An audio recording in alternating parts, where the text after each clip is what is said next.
बीते शनिवार तमिलनाडु के करूर ज़िले में एक्टर विजय की रैली में पॉलिटिकल रैली जो की थी, उसमें लगभग अभी मैं वीडियो जब तक रिकॉर्ड कर रहा हूँ, इसमें लगभग 40 लोग की मृत्यु हो चुकी है, सैकड़ों लोग घायल हैं। ये रैली में इसलिए हुआ कि एक्टर विजय थोड़ी देरी से आए, वहाँ मेडिकल की कोई सुविधा नहीं थी और वे खासा पॉपुलर हैं तमिलनाडु में।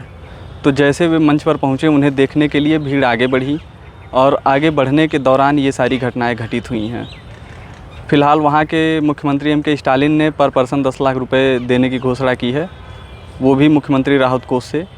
और एम.के. स्टालिन जो कि ये पॉलिटिकल स्टंट है उनका। और टीवीके के मुखिया एक्टर विजय ने भी ट्विटर पर कमेंट किया है एक कि मैं 25 लाख रुपए पर पर्सन, जितने भी लोगों की मृत्यु हुई है और जो घायल हैं उन्हें 2 लाख रुपए मुआवजा देने का अनाउंसमेंट करता हूं। हाई कोर्ट के रिटायर्ड जज अरुण जगदीशन के नेतृत्व में एक व्यक्ति की कमेटी का गठन किया गया है, जो कि जांच करेगी कि यह भगदड़ हुई क्यों, इस भगदड़ के पीछे क्या कोई कारण है या फिर ये भगदड़ बस परिस्थिति जन्य थी। लगभग 10,000 लोगों की उपस्थिति की अनुमति प्रदान की गई थी प्रशासन के द्वारा, पर लगभग 27,000 की भीड़ उमड़ पड़ी, चूँकि एक्टर विजय की खासा पॉपुलैरिटी है तमिलनाडु में। और एक्टर विजय देरी से पहुँचे, जब वे मंच पर पहुँचे तो भीड़ उन्हें एकाएक देखने के लिए उत्साहित होकर भागी और उस भागने में कुछ लोग नीचे गिरे। और जब कुछ लोग नीचे गिरे तो ये भागना भगदड़ में कब तब्दील हो गया पता भी नहीं चला। देखते ही देखते आज जब मैं वीडियो रिकॉर्ड कर रहा हूँ 40 लोग लगभग मर चुके हैं और ठीक ठाक लोगों ने राहत कोष का आवंटन करने का अनाउंसमेंट किया है, पर देखिए ग्राउंड लेवल पर उनको कितना मिलता है। एक भारी मात्रा में लोग घायल हो गए, लगभग सैकड़ों की संख्या में। उन्हें अस्पताल पहुंचाने में भी काफ़ी समस्या हुई, इसलिए उनका ट्रीटमेंट काफ़ी देर से हुआ, इसलिए मृतकों की संख्या और भी अभी बढ़ सकती है। में ऐसी घटनाएं आए दिन घटित होती रहती हैं। इसकी समस्या क्या है? समस्या यही है कि हमें ध्यान देना होगा, जब भी आगे कोई नेता की रैली हो तो वहाँ पर्याप्त मात्रा में मेडिकल और पानी, भोजन की सप्लाई हो।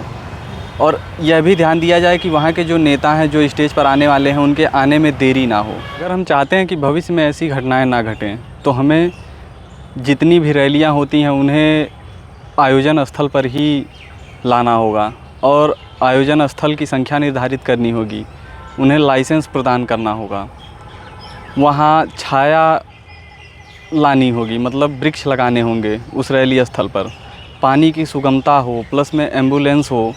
अगर ये सारी चीज़ें हम मुहैया करा पाएंगे तो ही हम भविष्य में रैलियों के भगदड़ से बच सकते हैं। मेरा आप सभी से एक प्रश्न है कि हर साल भारत में 4-6 स्टैम्पेड क्यों होते हैं, मतलब भगदड़ क्यों होती है?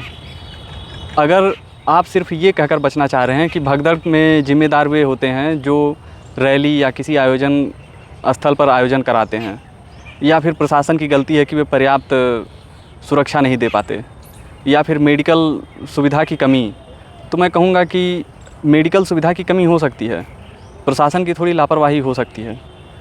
आयोजक की इसमें क्या गलती है? मैं किसी इंडिविजुअल का सपोर्टर नहीं हूँ, बस मेरा ये आप सभी के सामने एक प्रश्न है। आप भी सोचिए, हर बार भगदड़ जब भी होती है तो सैकड़ों लोग मरते हैं, और क्या उन्हें नहीं पता कि मैं भगदड़ में किसी भीड़ में जा रहा हूँ, वहाँ भगदड़ हो सकती है? इसकी जिम्मेदारी कौन लेगा? क्या जो आयोजक है वह आकर आपको बताएगा? क्यों आप इतने उतावले होते हैं? वो भी तो एक इंसान ही है। क्यों एक सेलिब्रिटी को आप भगवान बनाने पर लगे हुए हैं? और सेलिब्रिटी ही क्यों बना रहे हैं? वे नेता ही तो हैं, या फिर कोई एक्टर या जो भी हो, क्यों आप उन्हें सिर पर चढ़ाते हैं? मेडिकल का जो प्रॉब्लम है, जो कि मुहैया नहीं कराया जा सकता भीड़ में, चूँकि भगदड़ हुई है, इसका मतलब भीड़ वहाँ आवश्यकता से अधिक थी। आयोजक की जिम्मेदारी पर प्रश्न चिन्ह लगता है या ना भी लगाएं, ये आप सभी पर है। पर आप अपनी जिम्मेदारी को कहाँ लेकर जाएंगे? क्या आप एक जिम्मेदार नागरिक नहीं हैं? क्या आपको नहीं पता कि आपका भी परिवार है? आप ऐसे किसी सेलिब्रिटी या किसी नेता की रैली में जाकर कुचल या दबकर मरने के लिए नहीं बने हैं। आपको नहीं पता है कि 10,000 की ही भीड़ वहाँ उपस्थित हो सकती थी, वे वहाँ 27,000 पहुँच गए, 17,000 कहाँ जाएंगे? जाहिर सी बात है, अगर भगदड़ हुई तो ठीक ठाक लोगों की मृत्यु होगी। हम अपनी जिम्मेदारी को कब तक दूसरों के मत्थे मढ़ते रहेंगे? ये मैं गुस्से में नहीं बोल रहा हूँ, मैं कोई टॉन्ट नहीं मार रहा हूँ, बस मुझे दुख होता है ये सब देखकर कि भगदड़ में बेचारे ऐसे लोग मारे जाते हैं जिनका कोई लेना देना नहीं होता है। पर उनकी गलती ये है कि आप किसी को अपने सिर क्यों बिठाते हैं? भाई एक्टर विजय एक्टर ही तो हैं, आप उन्हें भगवान क्यों मानने लगते हैं? क्यों उनकी रैली में पागलों की तरह दौड़ने लगते हैं? जान से बढ़कर अगर एक्टर विजय हैं तो फिर लीजिए, बलि चढ़ गए आप सब।